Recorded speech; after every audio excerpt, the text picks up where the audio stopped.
I wish I had not waited 14 years. Somebody said if you want to lose something, lose money. You can get that back. 8 out of 10 millionaires have been financially bankrupt. Walt Disney filed bankruptcy 7 times and had 2 nervous breakdowns. But don't lose time.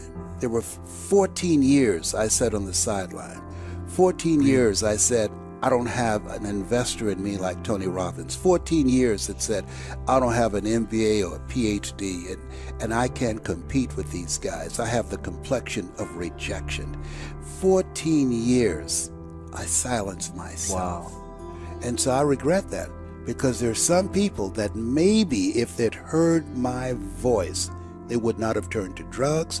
If they'd heard my voice, their lives would have taken a different direction. And I can't get those 14 years back. That haunts me, and I think that drives me when I speak with such energy. I'm trying to make up for that time, but I can't.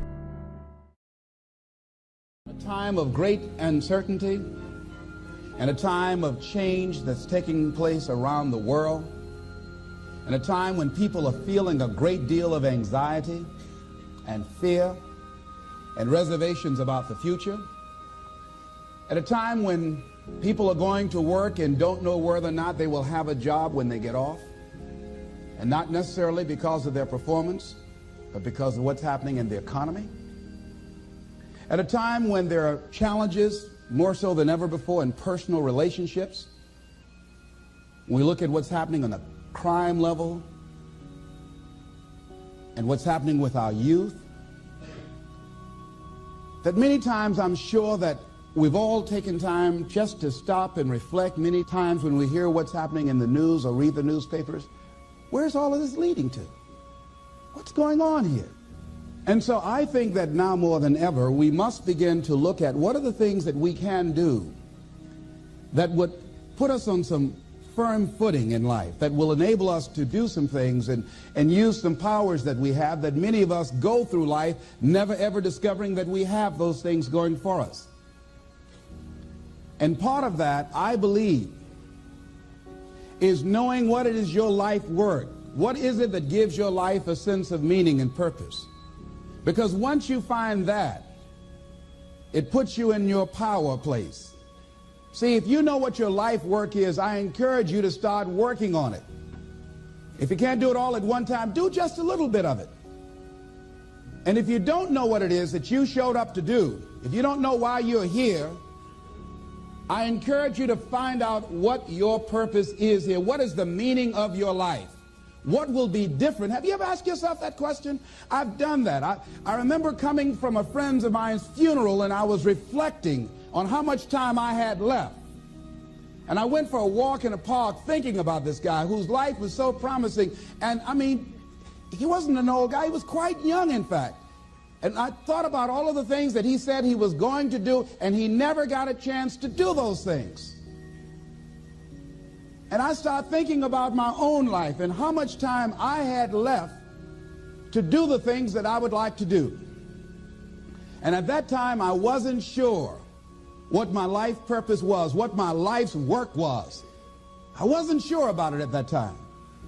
And I thought about it quite a lot. I had some idea, but I wasn't convinced. That I don't think I felt worthy. I didn't believe that it could be me to do this kind of work that I'm doing right now. And I say to you that if you begin to take a conscious effort to find out what it is that you're supposed to do, I say that it can literally save your life.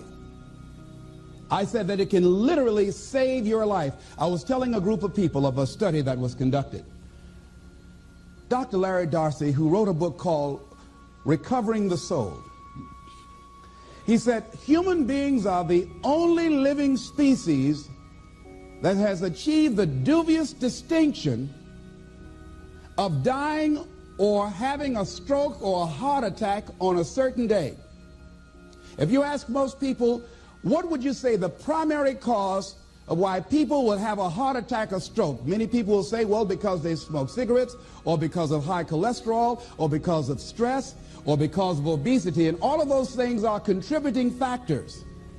But ladies and gentlemen, more heart attacks take place in this country on Monday morning between 8 and 9 a.m. That's when the majority of people who have their first heart attacks have them. 85% of the American public, according to recent studies, are going to jobs that they hate, working on jobs that do not challenge them. They get sick thinking about going. Migraine headaches. After the Sunday afternoon football game or 60 Minutes, the anxiety began to build. And come Monday morning, they drop dead of a broken heart. Some of you ought to think about not going to work on Monday.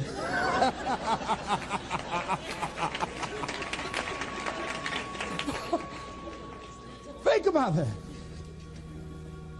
People are literally dying to go to work.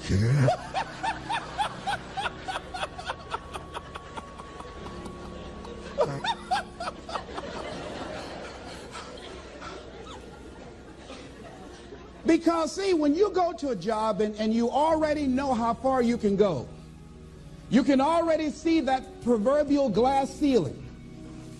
It's like going to a movie when you've gone in the middle of the movie.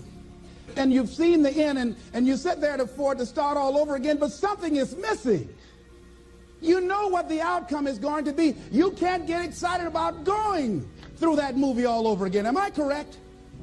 See, when you're going someplace and you already know how much you're going to make, you already know how far you can go, you're in a dead-end position. It erodes your self-esteem. It lowers your sense of yourself. It creates an inner turmoil. It creates an emptiness in you. So I say that your life is worth finding what it is that you're supposed to do. And I'm not saying quit your job. I'm saying find it and do just a little bit of it. When I wanted to become involved in speaking, I started just learning quotes, listening to other people's tapes, going to seminars, going to workshops, asking other people to help me. Just start working at it just a little bit, but do find out what your work is and hold on to it and don't let your dream go. Don't let it go. See, and here's something else I want you to begin to look at. Why is it that most people don't pursue their dreams or don't do better than what they're doing if they're capable of doing it? I think that many of us don't go the next step because we don't know what to do yet. And I say that the reason that we don't even explore the possibility of what to do is because subconsciously we don't believe that it can happen for us, and we don't believe that we deserve it. So here's what I'm suggesting. How much time do you spend working on you? How much time do you spend every day working on your dream? In the last 90 days, how many books have you read? In the last year, what new skill or knowledge have you acquired? What kind of investment have you made in you? So I'm saying that as you begin to look at where you want to go, if you want to make it today, and things are changing so fast you have to literally run to stand still, I'm saying that you've got to make some conscious effort to begin to work to develop you. Here's something else. Most people are not living their dreams because of fear, ladies and gentlemen. I was in Columbus, Ohio yesterday speaking for a particular Ohio department. A young lady named Karen who greeted me, who organized the event. Very talented, very skillful. And she was talking about she wanted to become involved in the consulting business. I said, why aren't you doing it? I said, you have the abilities. I said, you're not here because they like you. You're here because you're doing the job. You're making things happen. And she came up with all kinds of ideas, but finally she said, I guess I can't see myself doing it. I guess I'm afraid. Fear, limited vision, and lack of self-esteem is what keep most people doing things they don't want to do. I flew from Columbus, Ohio to Denver, Colorado to a major communications company And the person that picked me up at the airport told me about the fact that the company was planning on having a major downsizing, and they offered some of the employees there an early retirement, and some of them will earn as much as $300,000. And they said, this is the last time that you can take this offer. If you don't do it when we have the downsizing, you might be among those who will lose their jobs, and all you will get is your severance pay. And only 50% of the people who were eligible to take the $300,000 took it. The others were afraid to take a chance on themselves. The others couldn't see themselves beyond that company. They couldn't see life after that company. The same reason that people stay in relationships where they're abused or they're unhappy or it's unfulfilling. They can't see themselves beyond that relationship. They can't see themselves enjoying life without that person. They think that this is all that they can do. The same reason that people get stuck at a certain level in life. They can't see things being better for them. And they think that this is it and this is all they deserve. This is all they've ever seen. It's been passed on to them. And they think that this is it for them. Oh, no. I was looking what Dr. Blanton, Smiley Blanton, who is a colleague of Dr. Norman Vincent Peale, what he said about fear. He said, fear is the most subtle and destructive of all human diseases. Ladies and gentlemen, fear kills dreams. Fear kills hope. Fear put people in the hospital. Fear can age you. Fear, ladies and gentlemen, can hold you back from doing something that you know within yourself that you're capable of doing, but it will paralyze you. And it seemed like you're in a hypnotic spell. And I ask you a question, what is the benefit? What's the benefit of allowing fear to hold you back? What's the benefit of giving up on yourself? Of not stepping out on life and taking life on? What is the benefit for you? What's the plus in that? It's one of the things I had to ask myself. So I didn't want to make any mistakes. I wanted everybody to like me. I wanted to be perfect the first time I did something. It's not going to happen. You're going to make some mistakes. You're going to hurt some folks' feelings. You're going to create some enemies whenever you decide that you want to begin to take life on. You've got to ask yourself, how long am I going to allow this to hold me back? I like what Zig Ziglar says. He said, fear is false evidence appearing real. That is an illusion that we create in our mind. It is a state of mind that can be changed. So let's look at how we can begin to take some steps to restructure that fear, to begin to expand our visions of ourselves, to begin to increase our self-esteem. Webster said that self-esteem means confidence and satisfaction in oneself. Look at your life right now. Whatever you've done up to this point in time, your life is working. Whatever you have produced, it came out of you as a result of the kind of person that you have become. It's a result of your choices. It's a result of your consciousness. Now you have to ask yourself, are you satisfied with what you have produced? Is this what you want? Would you like for things to be better than this? Do you believe that you deserve better than this? Or are you content? This is it. You don't have to do anything else. That you've already resigned yourself in life and say, well, I'm happy. I'm not starving like the people in Calcutta. Are you allowing yourself to get off the hook like that? Or do you believe somewhere in the back of your mind or in your heart that there's some other great work for you to do? There's something else that life has for you. And that's why you're here. How do we handle this fear factor? How do we increase our self-esteem? You have to begin to fortify yourself. How do we do that? I believe that you have to begin to consciously monitor your inner conversation and start talking to yourself. Start building yourself up. Sometimes the only good things you will hear about you are the things that you say to you.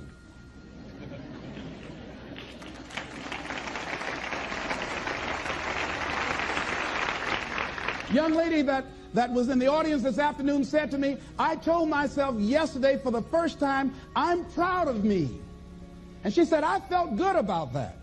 So I'm saying learn to be your own booster. Start building yourself up. Start encouraging yourself. Start saying, I can do this. I can make this happen. When I started thinking about becoming a speaker, I said, yes, I can do this. I can make this happen. When I start trying to convince myself I can be a businessman after flopping and failing and losing thousands of dollars and feeling stupid and dumb and having people take advantage of me because of what I didn't know, I had to talk to myself because people were saying to me that I was dumb. And somewhere in the back of my mind, I was saying, you're right. Look at what I've done. I had to say, no, Les. Hey, come on, man. Get yourself together. You can handle this. You just haven't figured it out yet. It's all right. This is your training period. This is the tuition you have to pay for what you don't know. You can do this. Other people have done it. It doesn't take an Einstein. Get you some people that can teach you some stuff that you don't know. Get you some people that have done it successfully and learn from them. Take some seminars, workshops, read some books on how to manage a business. Change the way you see yourself and begin to tend to the personal details. Understand that nobody's going to take care of your business better than you. And when I start changing that kind of mindset of beating myself up because of my mistakes and start looking at the possibility of my doing better, of my making the adjustment that would enable me to do what I want to do successfully, things begin to change. And I'm saying, stop beating up on yourself. You do it. I know you do it. I've done it. It's a natural inclination for us to put ourselves down. See, we are born negative, I think, in a negative consciousness because we live in a negative world. See, you don't have to teach children to lie. They'll lie automatically. Did you wet in your pants? No, I did not. Well, what is that? I don't know. You don't have to encourage kids to misbehave. They will do it by themselves. You don't have to encourage them to do the wrong thing. They will do it automatically. You have to correct their behavior. So I'm saying that we have to work through the challenges of life in learning how to begin to work to fortify ourselves. Repeat after me, please. I can live my dream. I can find my purpose in life. And live my purpose. I deserve more from myself. I deserve more from life. Shake somebody's hand on your right and left and say, you deserve more from life too.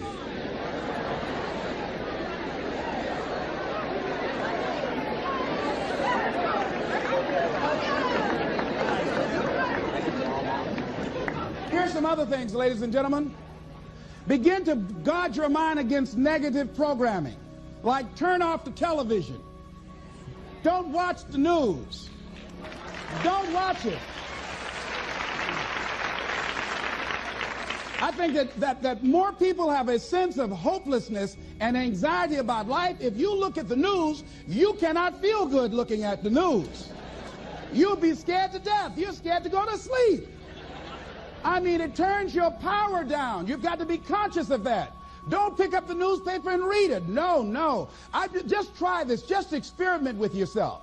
Now, if your job depends upon you knowing certain things, let somebody tell you just about those things. But start filtering the stuff you allow to come in your mind. You know that song you used to have? Say, don't let nobody bring you no bad news. I tell my staff, look here, don't tell me any bad news while I'm on the road. Let me handle it tomorrow. I don't like anybody to tell me any bad news at night before I go to sleep. I can't do anything about it anyhow. Why let me go to sleep with that on my consciousness? No, and my staff, they know that. Say, let it wait till tomorrow. And I have a period of time. Tell me bad news between 10 o'clock and 12 noon. After I prayed and meditated and read my books, I'm fortified, I'm ready to handle it. I deal with them and I'm out of there and I'm going on to something else. So you've got to guard the kinds of things that you put in your mind. See, if you don't program your mind will be programmed because human beings are goal-oriented. That's why we die of broken hearts early. That's why we're running through life to early graves. We're going through life, ladies and gentlemen. And I think that Henry David Thoreau said that most men live in quiet desperation. Most of us go through life running scared. Larry DeAndre, who I think is going to be one of the greatest motivational speakers around today, told me a story, a true story of a friend of his that every day when he came home from school, when he would get to a certain block in his neighborhood, there was a neighborhood dog that would chase him. And that dog would start after him barking. Boy, he would run, just running from that dog every day. Finally, he just got tired of that dog chasing him every day. He said, this dog come around here today, I'm going to take a brick of stuff and bust him in the head. So he was walking home that day, minding his own business. Sure enough, Same area, there was that dog there. And the dog started barking, he started running, he saw a brick and he stopped and picked up the brick and turned around, and the dog got close to him. He realized the dog didn't have any teeth.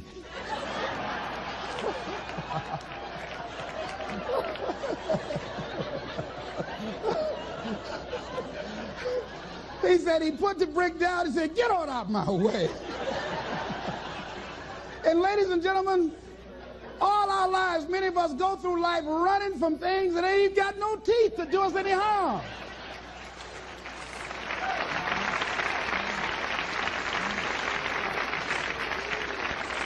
Haven't you been afraid to do something and then after you did it, you say, "Whoa, if I'd known it was this easy, I would have done it before"? Haven't you ever had that experience? Raise your hand. Absolutely. So we created this in our minds, false evidence appearing real. We made it real in our minds. That's why Churchill said there's nothing to fear but fear itself. That's the destructive monster. So turn off things that can contribute to your fear. Turn a deaf ear to people that all they can do is talk about how negative things are because they have bought into the consciousness of the world. Start attending workshops, seminars, listening to tapes on a daily basis to begin to recondition your mind, to retrain your thinking. Faith comes by what? Hearing and hearing and hearing. Listen to things that can empower you, that can enable you to create a new reality for yourself, and a new life for yourself. You might appear to be strange around most people. You know, most people think you're strange if you're happy today. People say, "How you doing?" I said, "Better than good." "Whoa, what's wrong with him?" Just go around smiling and watch people. Look at this. Is this a weird guy over here? Because most people don't smile. Watch them. Look at their faces in the morning. Here we go, another Monday morning. "How you doing?" "Haven't had my coffee yet. Don't ask me."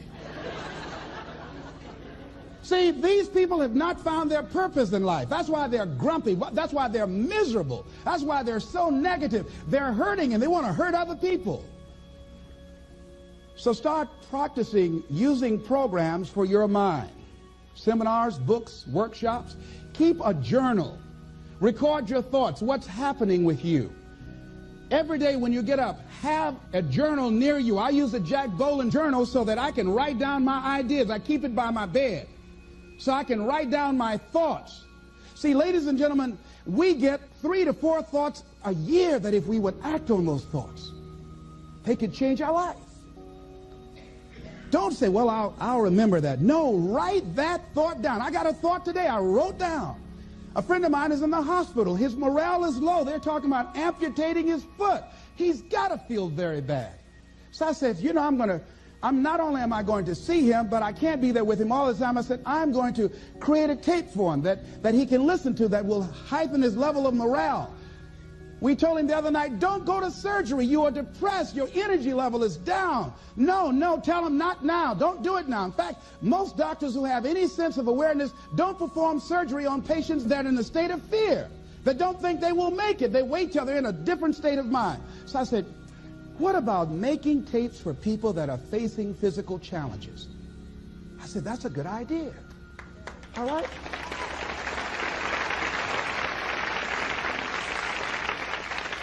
See, there are ideas that can come to you out of things that appear to be negative. I have a friend out of Chicago, just met him. He was 23 years old. And this guy, he went financially bankrupt 2 years ago, ruined his credit. Guess what he decided to do? He found a blessing in it. He wanted to restore his credit.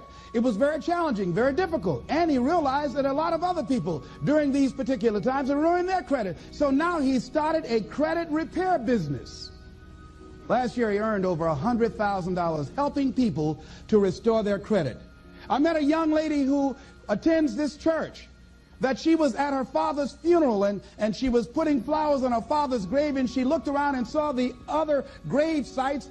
They did not look well groomed and they were not attended to on a regular basis. She started a grave site maintenance business. Out of that tragedy, something positive has come out of it. And now she's earning more money doing that than on her present job. What idea are you sitting on? Write your ideas down. And then, once you get that idea, take the leap. Hello? Take the leap.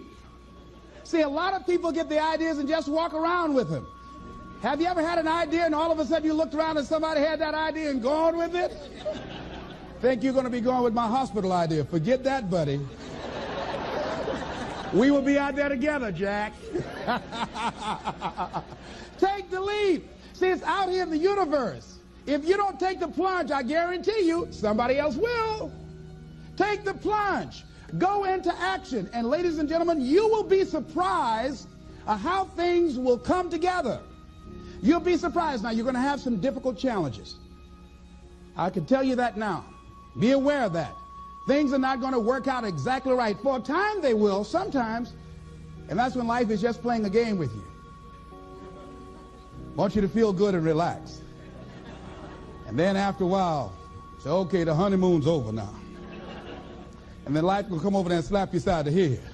Say, what you doing out here? Well, this is my dream life. Is that right? Come over here a minute. Oh, you went to the seminar, huh? Come here. I can tell you that. But ladies and gentlemen, go into action with your dream. And don't avoid where the fights are. Get in the midst of the fight. And get some hickeys on your head. Get knocked down so you can learn how to fight, so you can hold your position. See, most people don't get out in the arena of life because they don't want to fight. Most people don't get out there because they don't want to get knocked down. They don't want to be dropped to their knees. But see, you're going to be dropped whether you're on the field or whether or not you're sitting on the sidelines. You're going to be dropped. So at least get dropped for something. Don't get knocked down while you're sitting down. See, that's how most people are spectators in life. You don't want to be a spectator. You want to get out in the field where the action is. And you will be amazed. After the struggle, there will be a calm period and things will begin to click for you. Come out here with what you got. You don't have enough money? Don't worry about it. You got the dream. You got the idea. You don't have enough resources? Don't worry about it. You need some help? Don't worry about it. You get out here in the arena, someone will look at you and become inspired and say, hey, can I help you? But if you're sitting up on the bleachers, nobody's going to ask you anything. You've got to get into the flow of action. Frances Hart called me from Chicago. She had been sitting on an idea of a show that she wanted to produce for 10 years called Mind-Body Connection. So someone saw me speaking in Chicago at a sorority convention and said, I saw a guy that perhaps can host this show for you who has energy and charisma. She called me. She was so fired up. I said, listen, on the day that you want to do that, I'm speaking in Chicago. I can do it for you. And I said, by the way, I met somebody 2 weeks ago in Baltimore who has an idea of the same type of show, and she's doing it on radio. Why don't you call her? And then she called me back. Who else would you suggest? I said, well, I know Deepak Chopra. He wrote the book called Quantum Healing, and Bernie Siegel. Could you get his number? I tell you what, I have a friend named Jack Boland at the Church of the Day. He knows how to get in touch with him. Call him, and he will give you the number so you can get in touch with Bernie Siegel. That lady started calling all around. Did not have the resources, but she had this idea and dream.